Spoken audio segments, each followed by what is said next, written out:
નમસ્કાર દર્શક મિત્રો, સ્વાગત છે આપનું મંતવ્ય ન્યૂઝનો કાર્યક્રમ પુરુષાર્થ ટેક્સ સિમ્પ્લિફાઈડમાં. હું છું આપની સાથે સ્મિતા. તો આપણે ગયા એપિસોડમાં ઘણી બધી ઇન્કમટેક્સને લઈને ચર્ચાઓ કરી હતી. જે નવા નિયમો લાગુ પડ્યા છે તેને લઈને હવે આજનો એપિસોડ છે આપણો શેર બજારનો. જ્યારે શેર બજાર કરતા હોઈએ છીએ ત્યારે ઘણી વખત મનમાં એવો સવાલ થતો હોય છે કે કેટલા ટકા ટેક્સ ચૂકવવો પડે અને કઈ રીતે કરવું. આ તમામ મૂંઝવણો આપણે આજે દૂર કરવાની છે આ એપિસોડમાં અને ખાસ આ મુદ્દે ચર્ચા કરવાની છે.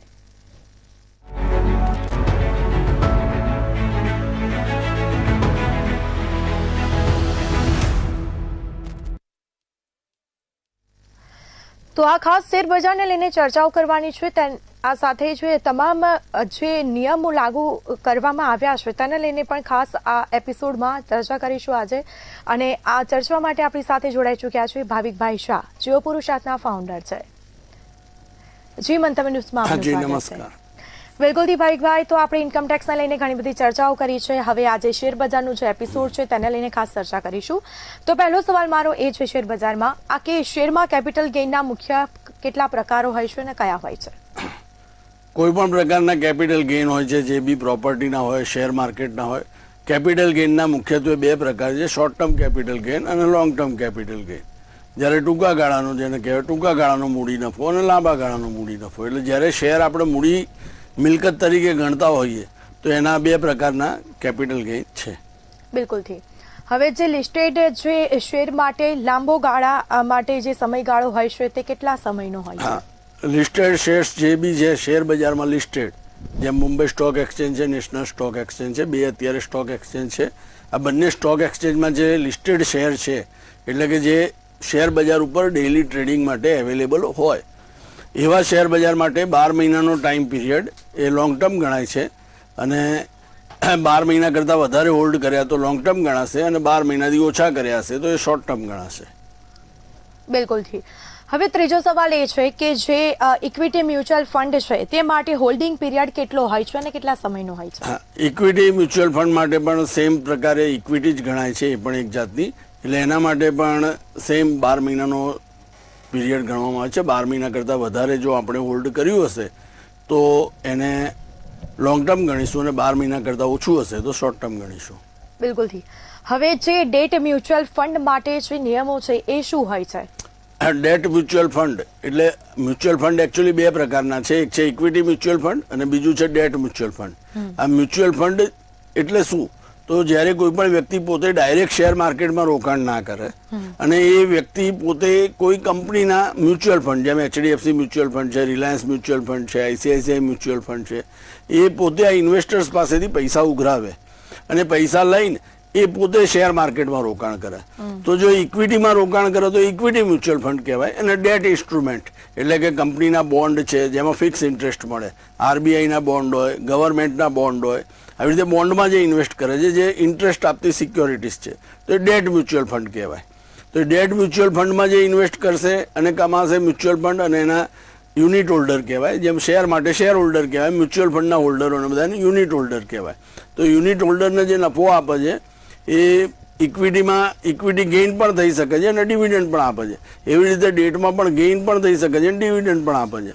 તો ડેટ ફંડ જે છે એ ડેટવાળા મ્યુચ્યુઅલ ફંડ માટે 1 એપ્રિલ 2023 પછી જ્યારે પણ તમે આવા ડેટ ફંડ વેચો છો તો એ compulsory short term capital gain ગણાય છે. એમાં હવે સરકારે લોંગ ટર્મનો નિયમ રાખ્યો નથી. બિલકુલથી. હવે જે લિસ્ટેડ શેરમાં STCG જે છે તે કેટલો ટેક્સ લાગતો હોય છે તેના ઉપર? લિસ્ટેડ શેર્સ આપણે જ્યારે પણ વેચીએ એટલે જે કંઈ પણ શોર્ટ ટર્મ કેપિટલ ગેઇન થાય છે એ 12.5%, અરે અત્યારે 20% થઈ ગયો છે. એ 20% ફ્લેટ રેટ જ છે. તમારી ઇન્કમ ગમે તેટલી હોય, ઇન્કમ તમારી 6 લાખ 7 લાખ હોય કે 15 લાખ હોય કે 50 લાખ હોય, તમે જે સ્લેબમાં આવો ઇન્કમ ટેક્સના એ સ્લેબ પ્રમાણે નહીં લાગે પણ 20% ફ્લેટ રેટ લાગશે. બિલકુલ. હવે LTCG ઉપર કેટલો ટેક્સ લાગતો હોય છે? જે લોંગ ટર્મ કેપિટલ ગેઇન છે, જ્યારે શેર તમે ખરીદો એના 1 વર્ષ પછી તમે એને વેચો છો, 12 મહિના મિનિમમ હોલ્ડ કરવા પડે, તમારે રાખી મૂકવા પડે. એટલે 12 મહિના પછી તમે વેચો છો તો એ લોંગ ટર્મ કેપિટલ ગેઇન થયો. તો લોંગ ટર્મ કેપિટલ ગેઇન ઉપર અત્યારે 12.5% ટેક્સ છે. પરંતુ લોંગ ટર્મ કેપિટલ ગેઇનમાં ₹1.25 લાખ બેઝિક એક્ઝેમ્પશન આપેલું છે. એટલે સપોઝ 1 વર્ષ દરમિયાન તમારે 2 લાખ રૂપિયા લોંગ ટર્મ કેપિટલ ગેઇન થયો તો 2 લાખમાંથી 1,25,000 તમારા ફ્રી થશે અને બાકીના 75,000 ઉપર 12.5% ટેક્સ ભરવો પડશે. તમારી ઇન્કમ ગમે તે લેવલે હોય, એટલે એમાં કોઈ પ્લસ માઇનસ નથી નહીં, એમાં રેટમાં કોઈ ચેન્જીસ નથી થતો. ગમે તેટલી ઇન્કમ 1 કરોડ નફો થયો તો 12.5% જ ભરવાના છે. બિલકુલ. હવે બીજો સવાલ એ છે કે શું LTCG-માં 1.25 લાખથી છૂટ દર વર્ષે મળે છે? હા, દર વર્ષ વાર્ષિક છૂટ છે. આ વર્ષે 1,25,000, પછી બીજા વર્ષે 1,25,000, એટલે તમે એ પ્રમાણે આયોજન પણ કરી શકો છો. એટલે વાર્ષિક છૂટ 1,25,000ની લોંગ ટર્મ કેપિટલ ગેઇનમાં છે. બિલકુલ. હવે ઇન્ડેક્શનનો જે લાભ છે એ શેરમાં મળે ખરા આપણને? જેમ આપણે અગાઉના એપિસોડમાં જોયું કે જે પ્રોપર્ટીઝ આપણે વેચીએ છીએ તો એમાં ઇન્ડેક્સેશનનો લાભ મળે છે, પરંતુ એ વસ્તુ શેર માર્કેટ માટે લાગુ પડતી નથી. ઇન્ડેક્સેશનની ગમે તેટલા જૂના શેર હોય, 1980ના ભલે ના હોય, ગમે તેટલા શેર હોય, ગમે તે વર્ષો જૂના શેર હોય, પણ એની જે ખરીદ કિંમત અને આજે વેચાણ કિંમત એ બેનો તફાવત જ જોવામાં આવે છે. ઓકે. હવે જે ગ્રાન્ડ ફાધરિંગ ક્લોઝ છે એ શું છે? હવે ગ્રાન્ડ ફાધરિંગ ક્લોઝ એટલે દાદાની કિંમત. હવે દાદા શું થયા એમાં શેર માર્કેટ માટે? તો એકચ્યુઅલી 31 જાન્યુઆરી 2018 આપણું બજેટ જે બહાર પડતું હોય છે, 1 ફેબ્રુઆરીએ બજેટ બહાર પડ્યું 2018નું. તો એ પહેલા શેર બજારમાં જે બી લોંગ ટર્મ કેપિટલ ગેઇન થતો હતો એ કમ્પ્લીટલી ટેક્સ ફ્રી હતો. એની ઉપર કોઈ પણ જાતનો ટેક્સ લાગતો નહોતો. એટલે જ્યારે ગવર્મેન્ટે 1 ફેબ્રુઆરી 2018 બજેટ શરૂ આપ્યું એ વખતે પહેલા 10% લોંગ ટર્મ કેપિટલ ગેઇન ઉપર ટેક્સ મૂક્યો. આ પહેલી વખત લોંગ ટર્મ કેપિટલ ગેઇન ઉપર ટેક્સ આવ્યો. જે લોકોએ ઓલરેડી ઇન્વેસ્ટેડ કર્યા હોય પૈસા, એ લોકો આજે એમના શેર વેચે છે તો એમને એક ઓપ્શન આપવામાં આવે છે કે તમે જો 31/1/2018 પહેલા શેર ખરીદ્યા હોય અને અત્યારે તમે વેચો છો તો તમે 31/1/2018ની જે બજાર કિંમત હતી ક્લોઝિંગ રેટ એ તમે તમારી કોસ્ટ ઓફ પરચેસ તરીકે ગણી શકો. સપોઝ મારી પાસે રિલાયન્સના 100 શેર પડ્યા છે જે મેં 1980માં લીધેલા છે 100 રૂપિયાના ભાવના. અત્યારે રિલાયન્સનો ભાવ 1,500 રૂપિયા છે, તો મારે 1,500 માઇનસ 100 1,400 રૂપિયા પર શેર નફો થયો. તો હું 100 શેર વેચું છું તો મારે 1,40,000 નફો થાય. પણ આ ગ્રાન્ડ ફાધરિંગ ક્લોઝના કારણે સપોઝ 31/1/18 એની કિંમત 900 રૂપિયા હતી તો હું 900 રૂપિયા મારી ખરીદ કિંમત તરીકે લઈ શકીશ અને 900 માઇનસ 1,500 એટલે 600 રૂપિયા જ પ્રોફિટ મારો ગણાશે લોંગ ટર્મ કેપિટલ. હવે આ કેસની અંદર સપોઝ હું અત્યારે 750માં શેર વેચું છું તો 900 મારી કોસ્ટ થશે, 750 સેલિંગ પ્રાઇસ થશે, તો મને 150 રૂપિયાનો લોસ માઇનસ નહીં મળે. મારો પ્રોફિટ 0 થઈ જશે, લોસ પણ 0 ગણાશે. એવું નહીં ગણાય કે મારો 150 રૂપિયા લોસ થયો તો મારા 100 શેરે 15,000 રૂપિયા લોસ થયો તો બીજા પ્રોફિટમાંથી હું 15,000 માઇનસ કરી શકીશ. ગ્રાન્ડ ફાધરિંગ ક્લોઝમાં તમે તમારું પ્રોફિટ રિડ્યુસ કરી શકો છો પણ એના કારણે તમે લોસનો ક્લેમ કરી શકતા નથી. આ એક વસ્તુ ખાસ ધ્યાનમાં રાખવાની છે. ઘણા ટેક્સ પેયર્સના મિસઅન્ડરસ્ટેન્ડિંગ થઈ જાય છે કે મારા લોસ થાય છે તો બીજા પણ પ્રોફિટવાળા શેર વેચી દઉં અને એ લોકો એવું કરે છે, પછી પાછળથી આ તકલીફ થાય છે. એટલે ગ્રાન્ડ ફાધરિંગ ક્લોઝના કારણે તમે ફક્ત તમારો પ્રોફિટ ઓછો કરી શકશો, તમારો લોસ ઇન્ક્રીઝ નથી કરી શકતા. બિલકુલ. હવે જે SIP-માં જે કેપિટલ ગેઇન કેવી રીતે ગણાય છે તેની ખાસ ચર્ચા. SIP સિસ્ટમેટિક ઇન્વેસ્ટમેન્ટ પ્લાન અત્યારે રોકાણકારોમાં આ વસ્તુ ઘણી બધી એ છે, લોકપ્રિય છે, કારણ કે આમાં દરેક વ્યક્તિ ટુકડે ટુકડે ઇન્વેસ્ટમેન્ટ કરે છે. દર મહિને 5,000 10,000 રૂપિયાનું ઇન્વેસ્ટમેન્ટ કરવાનું. આવી રીતે SIP સિસ્ટમ ચાલુ કરે છે. તો આ SIP સિસ્ટમમાં ચાલુ કર્યું. હવે આજે આપણે ધારો કે 1 જાન્યુઆરીએ 5,000 રોક્યા, 1 ફેબ્રુઆરીએ 5,000 રોક્યા, 1 માર્ચે 5,000 રૂપિયા રોક્યા. આવી રીતે 5 વર્ષ દરમિયાન મેં 60 મહિના સુધી 5,000 રૂપિયા ઇન્વેસ્ટ કર્યા છે. તો મારી fund value, invested value 3 lakh થઈ. અને આજે જ્યારે 5 વર્ષ પછી 2025માં મેં 2020થી ચાલુ કર્યું તો 2025માં આ 3 લાખની વેલ્યુ 10 લાખ થતી હોય તો હું રિડમ્શન લઉં છું મ્યુચ્યુઅલ ફંડનું કે કોઈ પણ સ્ટોકમાં પણ ઇન્વેસ્ટ કરતા હોય લોકો આવી રીતે, તો એ વેચું હું સામટા. તો એ સામટા વેચીશ તો એમાં શું થશે કે મારો શોર્ટ ટર્મ અને લોંગ ટર્મ બંને પ્રોફિટ થશે, કારણ કે મારું દરેક ટ્રાન્ઝેક્શનની ખરીદ કિંમત અને દરેક ટ્રાન્ઝેક્શનની સેલ પ્રાઇસ ફીફો મેથડથી કેલ્ક્યુલેશન થશે. ફર્સ્ટ ઇન ફર્સ્ટ આઉટ, જે પહેલું ખરીદ્યું છે પહેલું વેચ્યું એમ ગણવામાં આવશે. કારણ કે કોઈ પણ કંપનીના તમે શેર લીધા કરો છો, 100 રિલાયન્સ આજે લીધા, 100 રિલાયન્સ 15 દિવસ પછી લીધા, અત્યારે આપણી પાસે ડીમેટ એકાઉન્ટમાં 200 શેર પડ્યા છે, તો એ 200 શેરમાંથી તમે કયા શેર વેચ્યા? કારણ કે કોઈ આઈડેન્ટિફિકેશન રહેતું નથી. એટલે આઈડેન્ટિફિકેશન ના રહે એટલે ફર્સ્ટ ઇન ફર્સ્ટ આઉટ, એટલે પહેલા જે 100 લીધા હતા એમાંથી પહેલા વેચ્યા ગણાશે, પછીનામાંથી પછી ગણાશે. બિલકુલ. હવે જે ફીફો પદ્ધતિ છે એ શું હોય છે?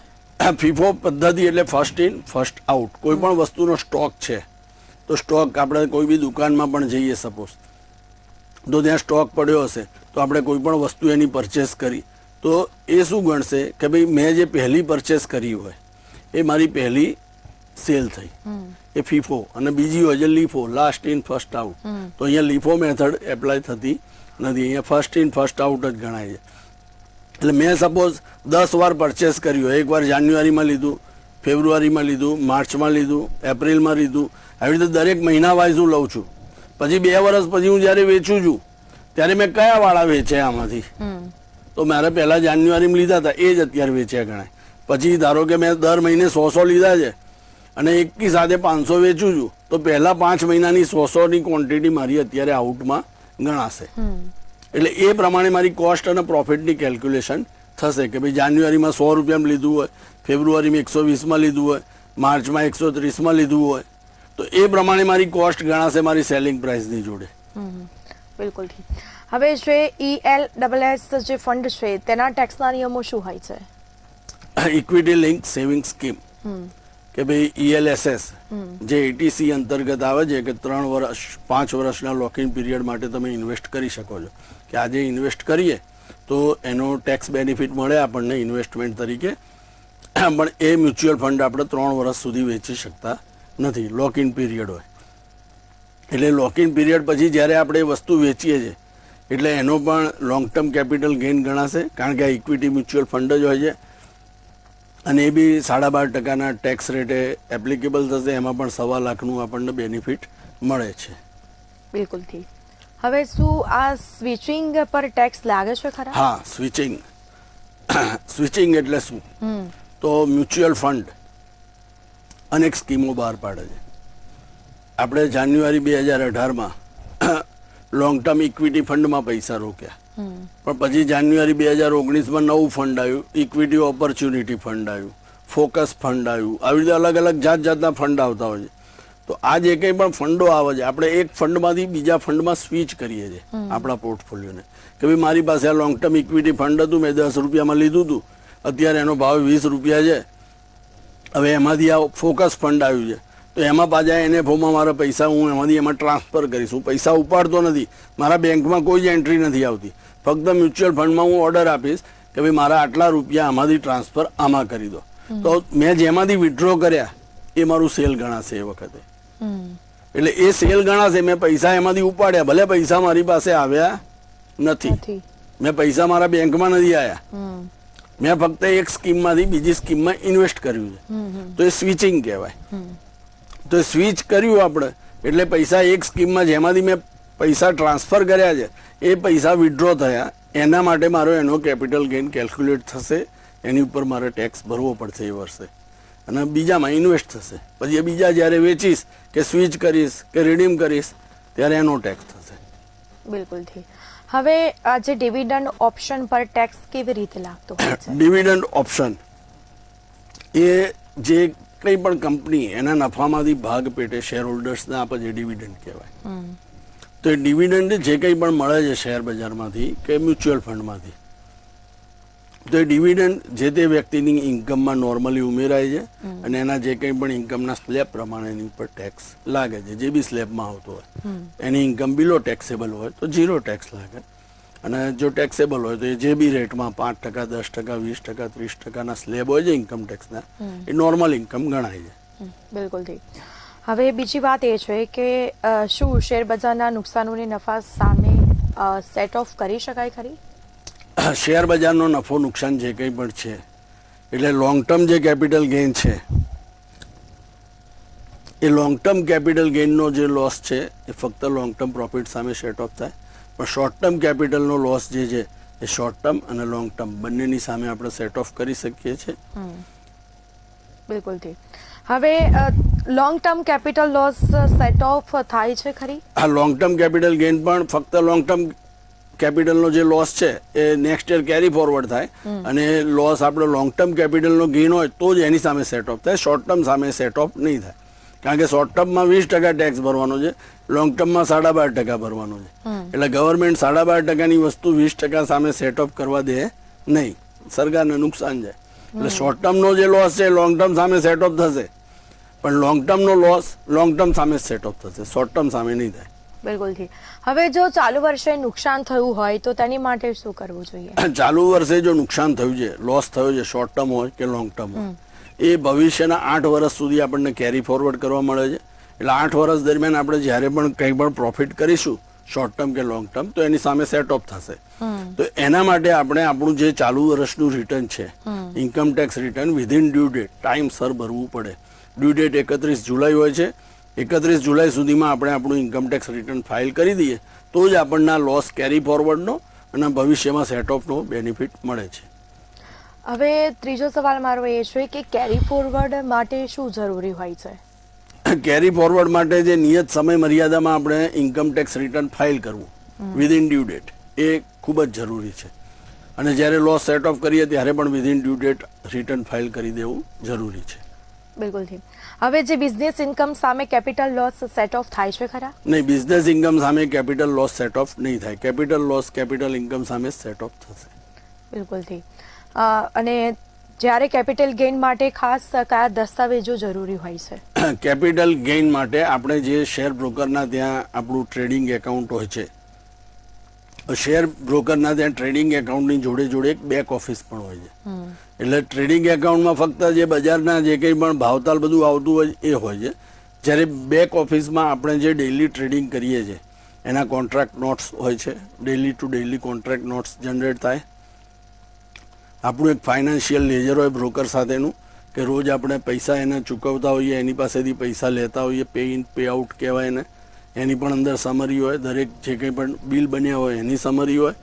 એટલે એક તો આપણા ડેઇલી કોન્ટ્રાક્ટ નોટ્સ, આપણું ફાઇનાન્શિયલ લેજર અને આપણું જે પ્રોફિટ લોસની સમરી એવરી બ્રોકર પાસે એની બેક ઓફિસમાં આપણા જ યુઝર આઈડીથી લોગિન કરીને એનો પાસવર્ડ અલગથી જનરેટ કરવાનો હોય અને એનાથી આપણે આપણું યરલી પ્રોફિટ લોસની સમરી કે જેમાં શોર્ટ ટર્મ કેટલો છે, લોંગ ટર્મ કેટલો છે, સ્પેક્યુલેટિવ કેટલું છે, ફ્યુચર ઓપ્શન કેટલું છે, એ બધું અલગ અલગ ટ્રાન્ઝેક્શન વાઇઝ સમરી આવે છે.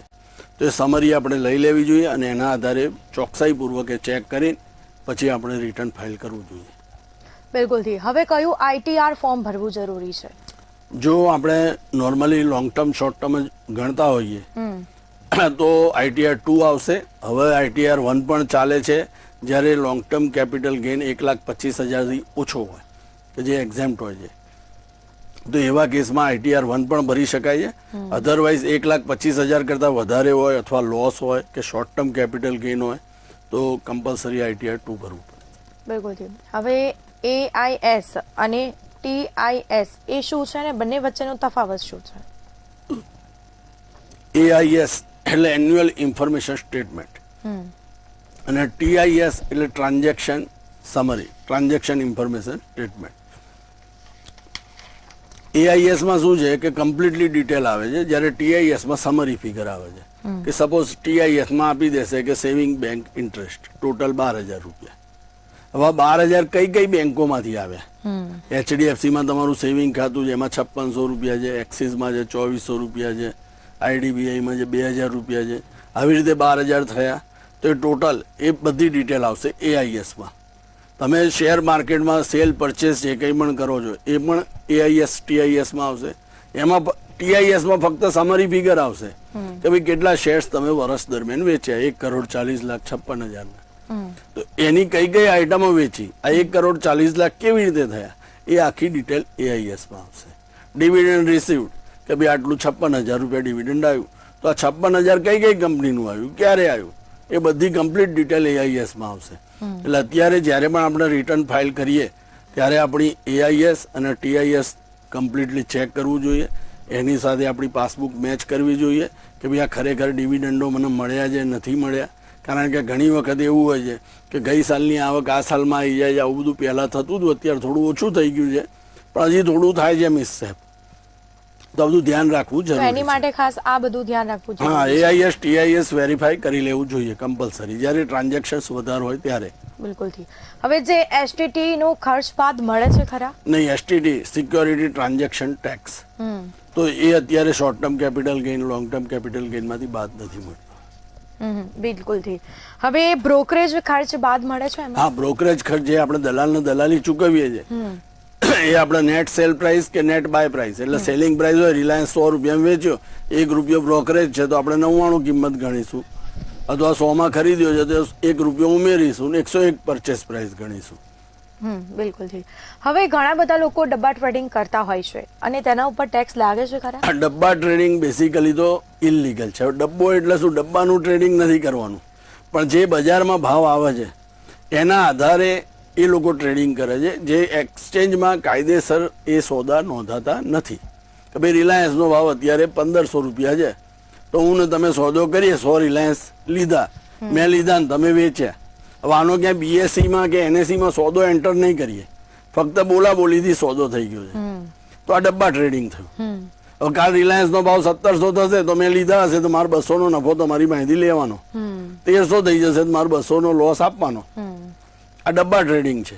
તો આ ડબ્બા ટ્રેડિંગ એકચ્યુઅલી ઇલીગલ છે, પણ આપણે અગાઉ જેમ કીધું ઇન્કમ ટેક્સ માટે કે ઇલીગલ ધંધાની આવક પણ આવક જ કહેવાય, એટલે ટેક્સ ભરવા પૂરતી આ વસ્તુ ઓકે છે, અધરવાઇઝ ડબ્બા ટ્રેડિંગ ઇલીગલ છે.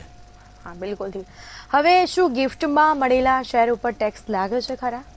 ગિફ્ટમાં જે કંઈ પણ શેર મળે છે, બ્લડ રિલેશનમાં જે કંઈ પણ પૈસા વ્યક્તિ ગિફ્ટ આપે છે, તો આપનાર માટે તો કોઈ પ્રોબ્લેમ નથી, લેનાર માટે પણ એ જ્યારે ગિફ્ટ લે છે ત્યારે એના માટે કોઈ પ્રોબ્લેમ નથી, પણ જ્યારે શેર વેચશે એ વખતે જે cost to the previous owner છે એ જ એના માટે લાગુ પડશે. જેમ કે રિલાયન્સ મેં 500 લીધા છે, હું મારા છોકરાને ગિફ્ટ આપું છું અને એ છોકરો મારો જ્યારે વેચશે 1200 1500 તો 500 માઇનસ 1200 ₹700 નફો થશે. બિલકુલથી. હવે શું હિન્દુ અવિભક્ત પરિવાર દ્વારા રોકાણ ફાયદાકારક છે ખરા? 100%. HUF ઘણા બધા લોકો ક્રિએટ કરે છે, હિન્દુ અનડિવાઇડેડ ફેમિલી. હવે એનો કન્સેપ્ટ એવો છે કે જ્યારે કોઈ પણ વ્યક્તિ, જેમ કે હું છું, હું પોતે ઓલરેડી બિઝનેસ કરું છું, તો શેર બજારનો જે કંઈ પણ નફો થશે, ડિવિડન્ડ આવશે, એ બધું એમાં એડ થશે, તો મારી ઇન્કમ વધી જશે. તો જો હું એક અલગ એન્ટિટી HUF તરીકે ક્રિએટ કરીશ, જે એક મારું એક્સ્ટ્રા સંતાન થયું, જે ફિઝિકલી સંતાન નથી પણ એક ફેમિલી, HUF ફેમિલી, દરેક હિન્દુને હિન્દુ અવિભક્ત કુટુંબ તરીકે એક HUF ક્રિએટ કરવાની સત્તા છે, કે જ્યારે એના મેરેજ થઈ જાય એટલે HUF ક્રિએટ કરી શકે. તો HUF ક્રિએટ કરીને એ પોતે એક અલગ ટેક્સેબલ એન્ટિટી ઊભું થાય, અને એ ટેક્સેબલ એન્ટિટીના કારણે એની પણ 4 લાખ ટેક્સ ફ્રી ઇન્કમ થઈ જાય, તો એ 4 લાખ રૂપિયા એમાં કમાશે તો એને ત્યાં સુધી ટેક્સ ભરવો નહીં પડે. બિલકુલથી. તો ભાવિકભાઈ, આ બધી આપણે ચર્ચા કરી છે એટલે ઓલમોસ્ટ બધા સવાલ જવાબ આવી ગયા છે, પરંતુ અમારા દર્શક મિત્રોને શેર બજારને લઈને ખાસ શું ધ્યાન રાખવું જોઈએ તેની ટિપ્સ આપી દો.